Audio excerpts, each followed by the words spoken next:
Hi guys! I'm sorry that I haven't posted a video for a couple of weeks now because I really want to make more videos for you guys, and I have a week off in a couple of weeks too, so hopefully I'll make some more content for you guys then, and I'm busy making some now. I'm filming this video. But I decided to film a video today because something very important and exciting happened today. Taylor Swift dropped her 10th album, Midnights, at 5 AM this morning, and I didn't get up at 5 AM to listen to it. I kind of wanted to, but like I needed my sleep, so I got up at like 8 and I listened to it about 9 this morning, and since then I've just had this album on repeat, and I've been like thinking about all of the songs on the album and thinking about like how much I like them, how I would rank them if I was doing a ranking, and that is what this video is going to be. This is like my ranking of the tracks of Midnights after like the first few listens of the album. So I've listened to the album, like most of the tracks that I like I've listened to about like 3 or 4 times now, some of them like 5 or 6 times even if I really liked those songs. But like some of the bonus tracks, like the tracks we got for the 3 AM edition, which Taylor chaotically announced at 8 AM this morning, that's another reason why I'm glad like I waited a bit before like listening to Midnights, like because I listened to the album at 9, like all of those tracks were already on there. I just woke up to like the internet just going crazy, and I'm like, well, I know there was supposed to be a chaotic surprise, wonder what it is. I'll check Twitter, I'll check my social media, and I just saw everyone screaming about there being 7 new tracks on the 3 AM edition, and I'm like, I did not expect that, because honestly I really thought, like a lot of people thought the surprise was going to be a Disney Plus documentary or like a movie like of like the making of Midnights or something to do with the re-recordings, and I actually believed that. And another theory a lot of people had that I kind of believed in was like the theory that we were going to get like definite tour dates announced, like we were going to be told like what venues Taylor was playing at and like the proper like full announcement of the tour. I thought we were getting a proper tour announcement, but it was actually the 3 AM edition of Midnights, and yeah, I'm shocked. The whole world is shocked at the moment. But yeah, in this ranking that I'm going to do today for you guys, basically what I've done is I've ranked all of the normal tracks on Midnights with the 3 AM edition songs, because like I just wanted to do like one big ranking. I didn't want to like just split it up into loads of different parts. So yeah, that's what we're gonna do. I've done a ranking this morning of like, after my first few listens, like what my ranking is of the 20 songs that are on the 3 AM edition of Midnights. I did not include Hits Different and the 2 remixes from like the Target exclusive Lavender edition, because I did look on YouTube for these songs. Like no one has posted any videos on YouTube of these songs, and I kind of really want to listen to it. I don't know how no one's like uploaded it yet, because like obviously there'd be people in America just like going into Target now and like buying it, so like I don't know why no one has put it online. But yeah, that song and the 2 remixes, I'm not going to be ranking those in this ranking because I've not heard them yet. I mean, the lyrics to Hits Different are on Genius, but I kind of want to like hear the lyrics like when I listen to the song for the first time. I don't want to just like know what the lyrics are before I listen. So yeah, I'm just going to be ranking the standard 3 AM edition. That is what we're going to do today. So yeah. So without further ado, let's get into this video and begin ranking those 20 songs. I'm going to start at 20 and then work my way up to 1. Like 20 is going to be my least favourite song, and then number 1 will be like my favourite song on the album. So okay, let's start with number 20, and number 20 is Labyrinth. I feel like other people do like this song, but like personally it's like my least favourite. Like at the moment, I mean this could all change, like this is only from my first few listens of the album. I mean like this album is gonna like be with us forever now, so like who knows, like my rankings probably will change, but at number 20 at the moment it is Labyrinth. I think the reason why I'm not particularly fond of this song is because like before it came out I had a whole theory that this song had something to do with like David Bowie in the Labyrinth movie, and I was convinced that it was going to be like a really upbeat like glam rock type song, and like I just had that in my head and I'm like, I'm really gonna love this because like if Taylor did glam rock, it would just be like a dream for me. I would love it. So then I was like, right, this definitely has something to do with like the 70s vibes, because like we saw the 70s style like imagery of Midnights before, like with Taylor doing like the photo shoot for the 4 different album covers. So that was what like convinced me that this was going to be a 70s song like that, and the David Bowie connection with the Labyrinth movie. Like I just had that in my head, and then like when the song came on and it was like this kind of slow song, I was a little bit disappointed, and I thought this song could have some like really interesting metaphors in it. Like Taylor could have used like a labyrinth as a metaphor for like not being able to find your way out of a situation, or like she could even reference like the golden string that I think Jason, it was in that myth, that Greek myth, like that he took into the labyrinth, and like he followed this golden string so he could find his way in and out of the labyrinth after he got imprisoned in it. And like that could have been such a good metaphor for something in Taylor's life that she couldn't find her way out of. But for some reason, like that isn't really used in this song, and I can't really tell what this song is about. I mean, I've only listened to it like a couple of times, but like I'm not really getting it. Maybe it will click for me soon and it'll move up higher in my rankings. Number 19 is Glitch, and I feel like this is a good like poppy upbeat song, but something just feels a bit off to me about the way that Taylor rhymed glitch with like tied to you with a stitch. Like I don't know why that lyric kind of feels like forced and sort of shoehorned into me. I do not know, but yeah, I don't know what it is about this song. Something about it is a bit like, I don't know. But it is fun and upbeat though. I do like the sound of it. Number 18 is Paris, and I do really like this song. Like the lyrics are so cute, like the feeling like you're somewhere else with this person and like you can just like shut out the rest of the world because like all that matters to you is them. Like that's such a really cute like storyline, and I do really like that about this song. It's just that other songs on the album are like a lot better than this song lyrically, and it is a tiny bit like repetitive at times, but I do really love this song. I would like listen to it a lot more. So I do feel like this song is going to be one that I play on repeat. Like it's just one of those songs that like it's not too deep. Like Taylor has some songs that like you can't listen to all the time, even though they're like amazing songs, because like they're just too deep and dark, and you don't want to be like, you're not like feeling like you're in like the right headspace to listen to it kinda. But like this is just a really kind of upbeat song. Kind of reminds me of like Message in a Bottle or like The Very First Night. It has those kind of vibes. Yeah, I think Paris is just like a fun song that you can just like dance to and like listen to make yourself feel a bit more like positive and upbeat. At number 17 I have High Infidelity, and I really like the title of this song because like the movie High Fidelity is about like vinyl records and record collecting, so obviously that's very me. And I really like this song because like the whole metaphors of like listening to music as like relating to like a relationship, like I really like that. And I'm not sure if this song is about like Taylor's real experience. It probably is, because that's like the whole theme of Midnights, like her reflecting on like times in her life. Like I just feel like this is quite a different kind of song for Taylor to make. Like she's sort of talking about something that she's done that she's regretted, as opposed to her like usually writing songs about her feeling heartbroken and like her own feelings towards the relationship. Like I feel like this is kind of a different perspective that we don't get from her that often. This song is just like quite an interesting thing for her to write about. So yeah, I do really like this song. At number 16 it is The Great War. And we all know that like in the lyrics of this song, the Great War is referencing 2016, that difficult time in Taylor's life where she was like not very well liked by the media. She was going through like a lot of stuff, and then she met Joe and like their relationship helped her through all that. And that's basically what this song is about, like her feeling like she was fighting a war at the time, but like he like made it better and helped her get through it. And the song's message is basically like if we got through that together, like we can get through anything together, and that's made us like invincible as a couple. And this song, like the storytelling and like the imagery, so beautiful. But like I feel like this is like only ranks low on my list because like I feel like this is a song that I wouldn't listen to all the time. I would only listen to it like sometimes, because I feel like this is one of those kinds of Taylor songs that are a bit too like deep and heavy for you to listen to like casually. But I do feel like this is a very amazing and beautiful song. Number 15 is Maroon. This is a good song, and I do really like the synth sounds on it. Like the intro of this song reminds me so much of like King of My Heart, and it reminds me of like the drums, like the instrumental bit of it from the Reputation Stadium Tour on Netflix.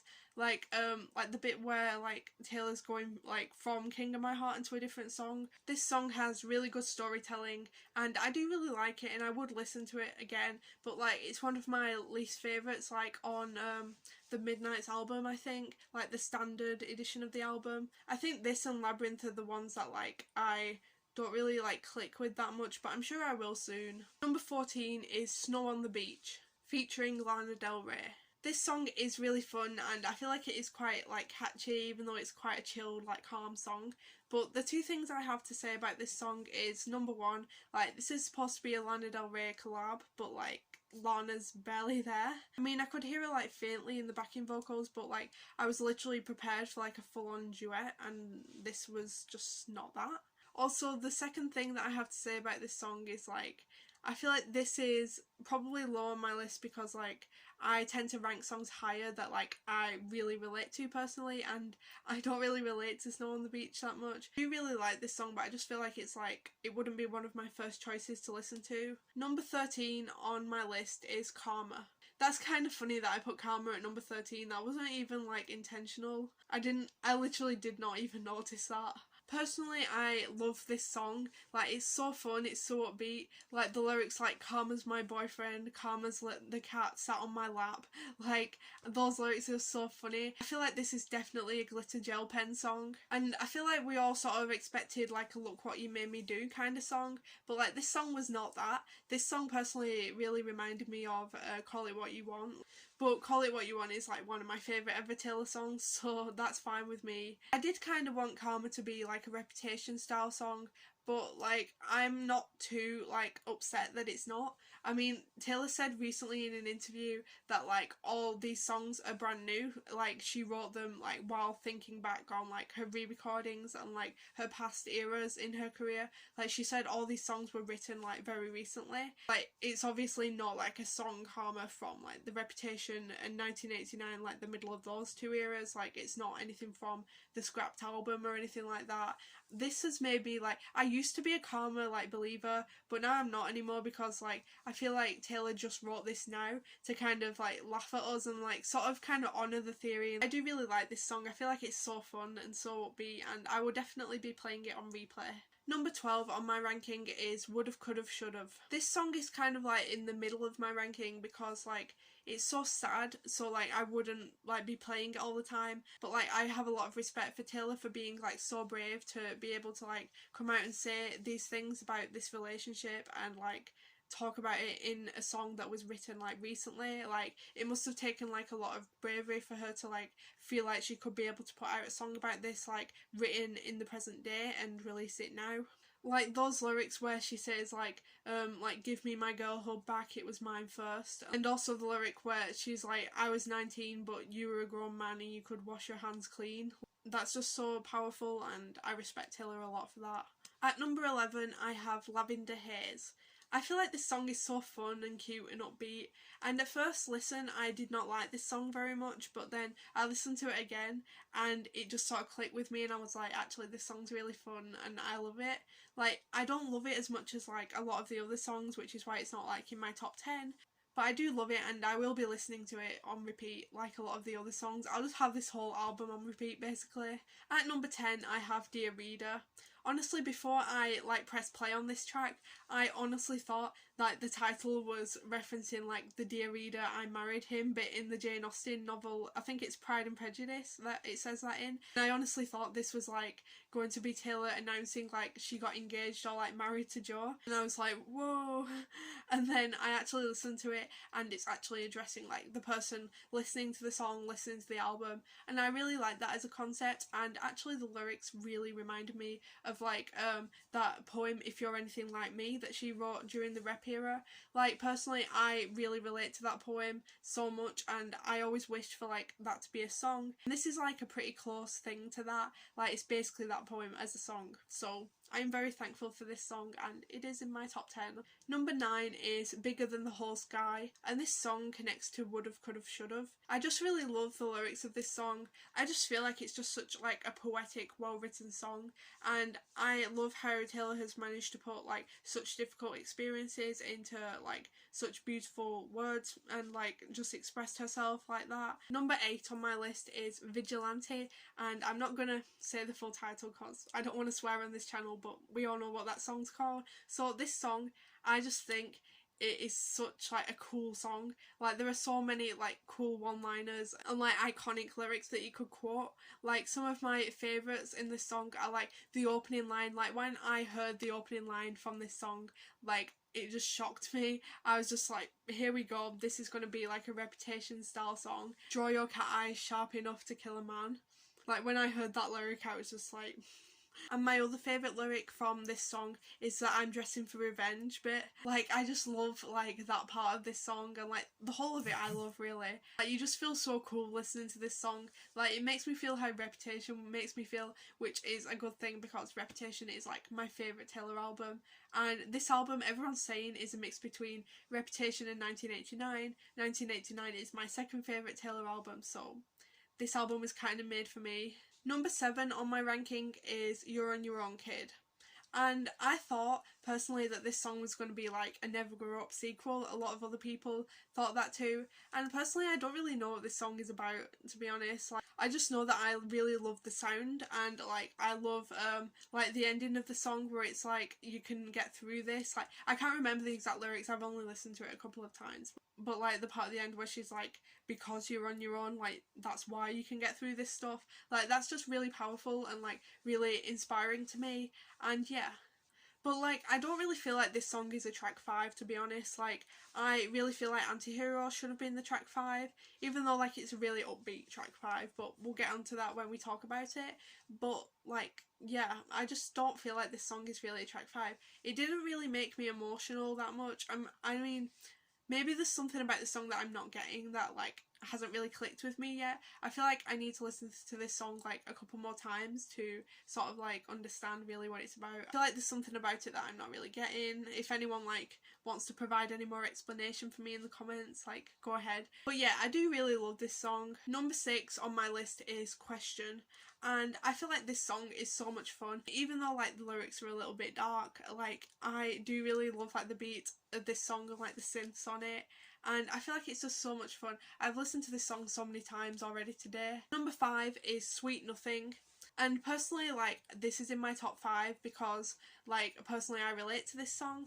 And also, like, I don't know why, but, like, in my sort of, like, track predictions for, like, what I thought would be my favourite and my least favourite, like, I did, like, a little prediction thing. I was going to make a video about it, but, like, I didn't end up having enough time. I, like, filmed half the video and then, like, I had to scrap it. But I'll do, like, a similar thing on this channel about, like, what I thought I would like on this album and, like, what I thought the songs would be about, and then do, like, what it actually ended up being. But yeah, what I wanted to say was that, like, for that prediction that I like made up, I thought that my favourite song would be Labyrinth, and I thought my least favourite song would be Sweet Nothing, and Labyrinth is at the bottom for me and Sweet Nothing is in my top 5, so that is surprising. But yeah, I was honestly right about like most of my top 5 though, and when we get like further into my top 5 you'll see like what songs I have in it. So yeah, I really like Sweet Nothing, and I feel like it's just like a really nice sort of chill song, and I just love the lyrics a lot. So yeah.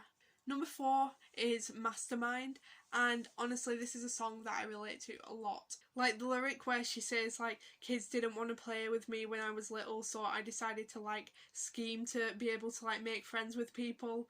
Like I did predict that I would love Mastermind, but like not for the reasons that I thought I would. Like when I was doing like my prediction thing, I thought that like Mastermind would be like a Reputation style song, because like I thought it would be like a Look What You Made Me Do type song, and I thought like, oh, I love songs where Taylor's like that, like taking back her power, so Mastermind's going to be like that and I'm going to like that song because it's going to be like that. But it turned out nope, but Mastermind was still in my top 5, so yeah. Number 3 in my ranking is Bejeweled, and this is a song that I really love, and something that I love the most about this song is the fact that it is a song about a friendship breakup and not like a romantic breakup. And personally I think like friendship breakups are sometimes way more painful than like romantic ones, so obviously like there should be way more songs on the radio and like way more songs put out by artists that like address like how sort of painful this can be, like not being friends with someone that you really cared about anymore. And like Bejeweled like portrays it perfectly, like the bit where she's like, you walked all over me in the shoes that I bought for you as a present, like those lyrics. So number 2 on my list is Anti-Hero, and this is another song that I really relate to as well. I mean, literally I was listening to Anti-Hero and I actually related to every single lyric, and it actually made me cry a bit. I don't know how Taylor can put like these feelings into words. It's honestly really amazing. Anti-Hero is only my second favourite song because like I wouldn't listen to it all the time because it makes me cry. I mean, like, I've listened to this song so many times today because like it's so upbeat and it's so catchy, but like the lyrics, they are so hard hitting that I cannot believe like they're in such an upbeat song. I mean, like, this is also like the lead single for Midnights as well. We're going to be getting a music video for this song as well today, so if this means that this song is on the radio constantly, like, I don't know if I could cope with that, because like I would hear this song all the time and like those lyrics. So yeah, Anti-Hero is like one of Taylor's best songs ever in my opinion, but I wouldn't listen to it all the time, so that's why it's at number 2 in my ranking. But yeah, now we are on to number 1, my favourite song on the album, or like the song that I would listen to the most, or that I'm listening to the most at the moment, and this song for me is Midnight Rain. And I picked this song as my number 1 because like I just love the lyrics of this song so much. The storytelling is just excellent, and honestly, like the main reason why I love this song so much is because like, you know that trope in like romantic movies where like the guy's like, stay with me, you can't like go chase your dreams in the big city, you have to stay here and like choose between like having like a family or like pursuing your dreams and moving away, and like the girl always ends up staying with the guy at the end of the rom-com. And like I always watch these movies and I think like, why? Literally just chase your dreams. Like you can come back for the guy later if you love him that much, or like if he loved you really, like he wouldn't make you stay, he'd want you to pursue your dreams. And this song is literally the exact opposite of that trope, and that is why I love it so much. Like this song is about like a girl who left like a guy that she loved like to go pursue her dreams, and she's like, well, like I do love this guy, but like I need like to go on with my life, I need to do like what I want to do, I need to just like get out of this town and I need to like pursue my dreams and like do the career that I was like meant to do. Like I've never heard of any other artists like making a song about this, and that shows like Taylor's originality, and I love that. I know I always mention the Killers in like videos where I'm talking about other artists, but I mean, it's me. But I just wanted to throw out there that this song could be like the opposite to Runaway Horses in a way. Like, that's just like my Killers fan Swiftie brain though. But yeah, I love Midnight Rain so much, and I've listened to it honestly like about 5 or 6 times already today, and yeah, I love it so much. So yeah, that was like my ranking and sort of discussion of this album. If you love Midnights as well, please comment below and tell me like what's your favourite track, what's your ranking, and anything you would agree with or disagree with on my ranking. And don't forget to give this video a big thumbs up if you enjoyed it, and subscribe if you want to, and stay tuned for more Midnights content and other content from me. And yeah, bye guys!